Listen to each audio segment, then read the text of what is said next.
Nothing can be uglier, per se, than a Swiss cottage, or anything more beautiful under its precise circumstances. James Fenimore Cooper, Home as Found, sequel to Homeward Bound, 1838. One sunny weekend earlier this year, I visited Biggleswade, Bedfordshire, with my young godson. He stood and stared in awe at the historic aeroplanes, hangared at Shuttleworth, whereas I was transported by the country estate's Swiss garden, into charming, if uncanny territory. The museum's planes looked just as they do in children's books, much to the toddler's satisfaction. But the ornate ironmongery and the diminutive duck ponds of Shuttleworth's other main, landscaped attraction surprised me. The neatly turfed hillocks were cute and hardly confounding by themselves, but unexpected for someone who has had the chance to experience the rugged, startling, and at times terrifying Helvetian mountains. The garden's centerpiece was a thatched and oddly contrived Swiss cottage that bore little resemblance to Alpine huts. A white peacock came into view as I tried to make sense of this strange scene. The bird symbolized it for me, visually compelling, yet curiously contrary to what I thought I would see. Thinking more about Shuttleworth's Swiss garden after I got home led me into the 18th century. And not only to Switzerland, but across the borders of Europe and over to North America, before returning to England.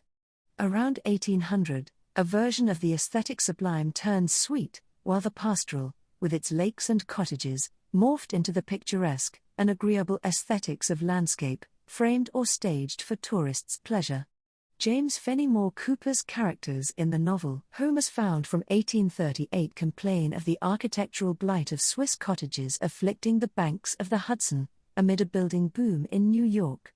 Cooper had hiked in the Swiss Alps himself, and bemoaned an inauthentic imaginary that was now imitated across the world, for easy, uncritical, and comfortable amusement.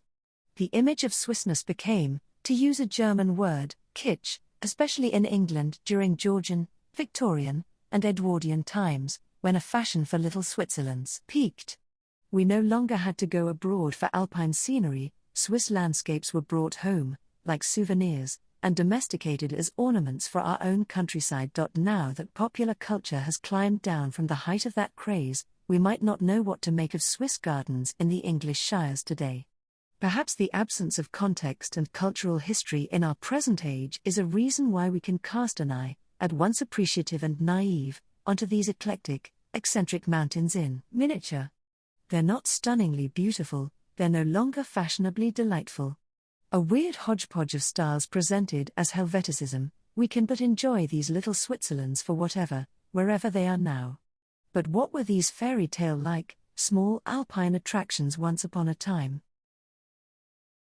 The nearer I got to Switzerland, the more emotion I felt. The instant when from the heights of the Jura I sighted Lake Geneva was an instant of ecstasy and ravishment. The sight of my country, of that country so cherished where torrents of pleasures had flooded my heart, the air of the Alps so wholesome and pure, the sweet air of the fatherland, more fragrant than the perfumes of the Orient, that rich and fertile land, that unique countryside, the most beautiful that ever met human eye, that charming abode like nothing I had found encircling the earth, the sight of a happy and free people, the mildness of the season, the calmness of the clime, 1,000 delightful memories that reawakened all the sentiments I had tasted. All these things threw me into transports I cannot describe, and seemed to restore to me all at once the enjoyment of my entire life. If the strange, stylized image of Switzerland abroad began as a literary narrative, it was also shaped by linguistic, artistic, and cultural exchange. Switzerland's German dialects may have been substituted by the Saxon, or Meissen, standard as a supposedly enlightened literary language, but the landscape of the German Meissen hills was soon framed as Swiss. It was named Die Sächsische Schweiz, or Saxon Switzerland, following comparisons by resident Swiss artists. Over in England, painters from Bern, Switzerland's capital, toured Derbyshire to capture natural scenery, which they believed to be somehow similar to their homeland.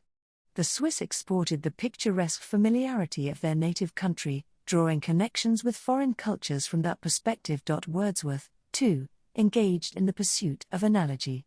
His own emotions overflowed as he composed a sonnet at the top of the Gothard Pass about a rural legend, the apocryphal story that a cowherd's melody, traditionally played on an Alp horn, once caused a Swiss man in foreign lands to die of homesickness.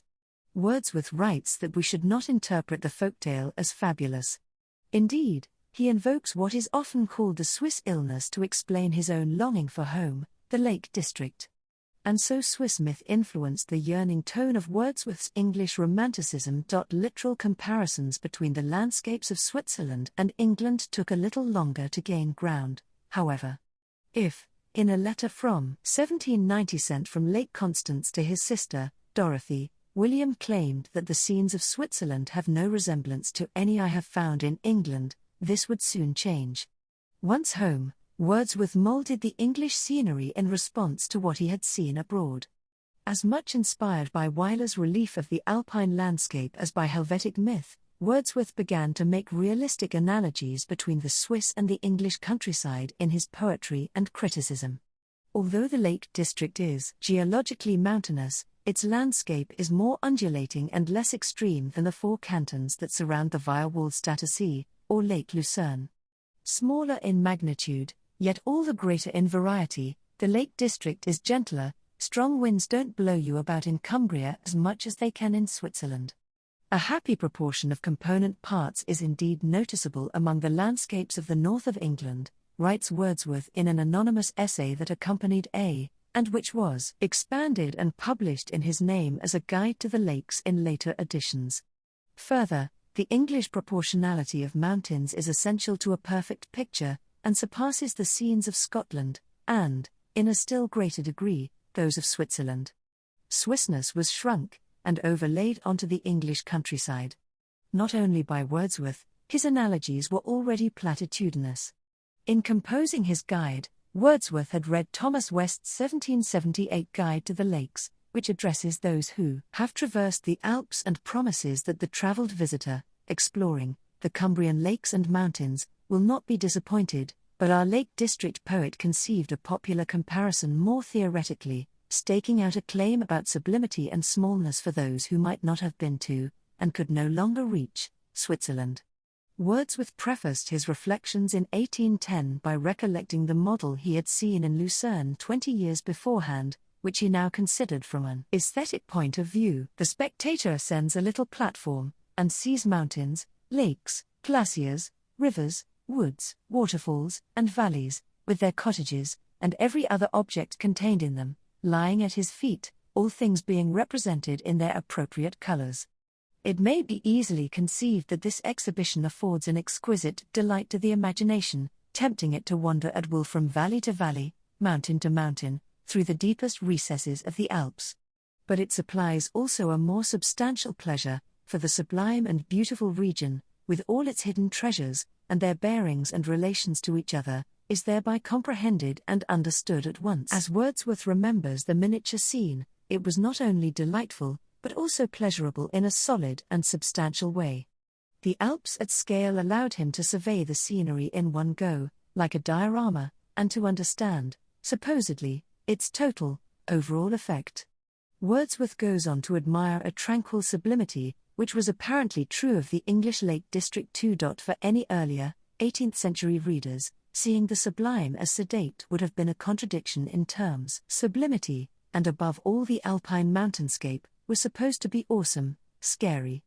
The sense of terror that lay in wait for the observer of the Alps was thanks, in part, to the enduring influence of Edmund Burke's 1757 treatise on the sublime. His section titles say it all: terror, obscurity, privation, vastness, infinity. Immanuel Kant's equally tremendous discussion of mathematical and dynamical sublimity also transformed both aesthetic theories and intellectual Alpine travelers' experiences of his day. A new tranquil, more domesticated, and overly diminutive sublime, shrunk to scale, now came to define England's rolling hills and mountains for Wordsworth, a sublimity that depends more upon form and relation of objects to each other than upon their actual magnitude. His conception of the English small sublime did not fit the existing, European grand theories, but it was an image that stuck. Wordsworth's analogies represented his own nation as all the better. Yet his motives did not stem merely from national competition.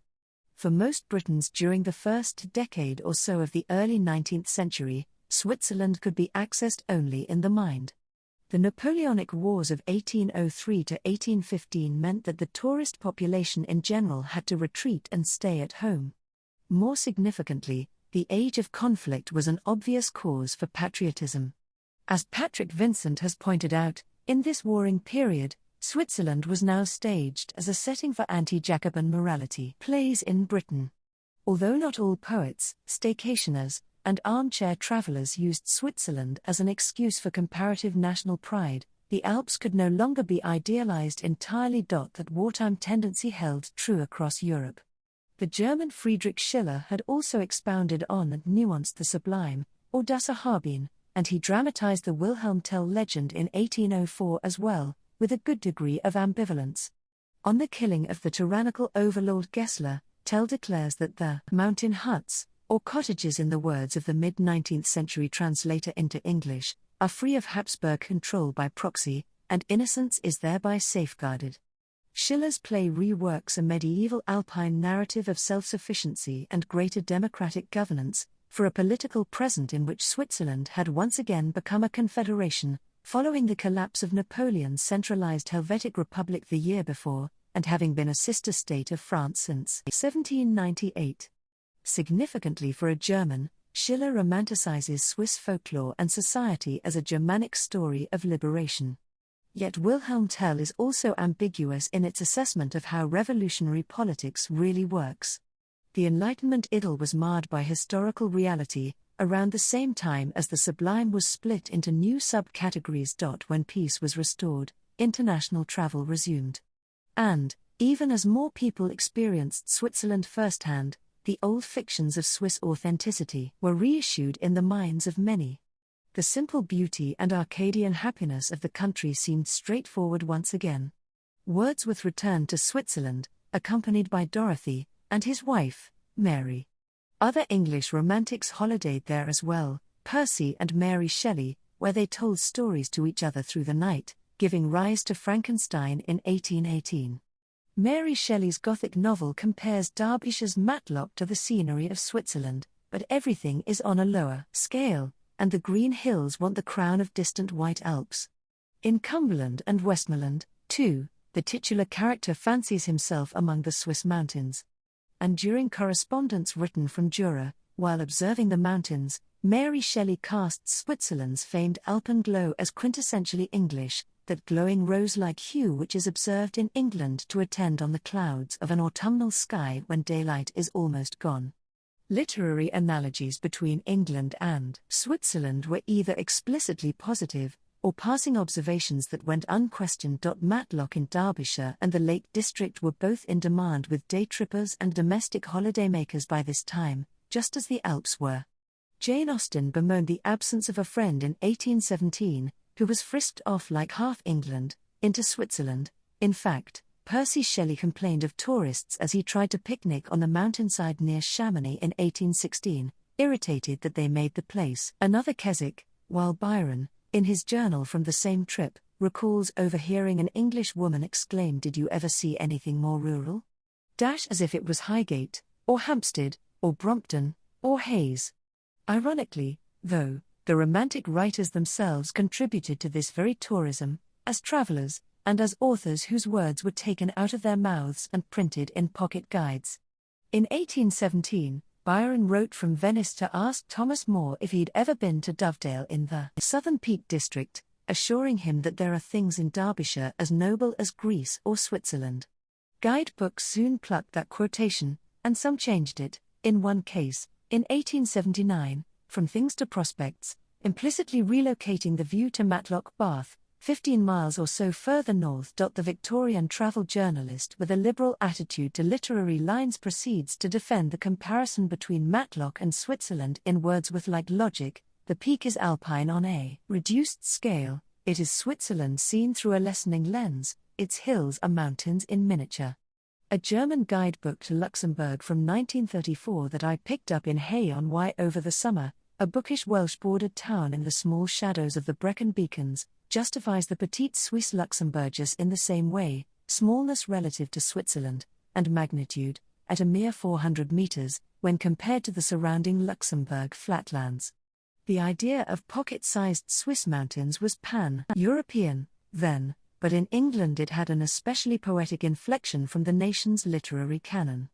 The above line from the English journalist is similar wording to that which Percy Shelley had used when writing to Thomas Peacock from the Alps in 1816. The scene, at the distance of half a mile from Clusses, differs from that of Matlock in little else than in the immensity of its proportions.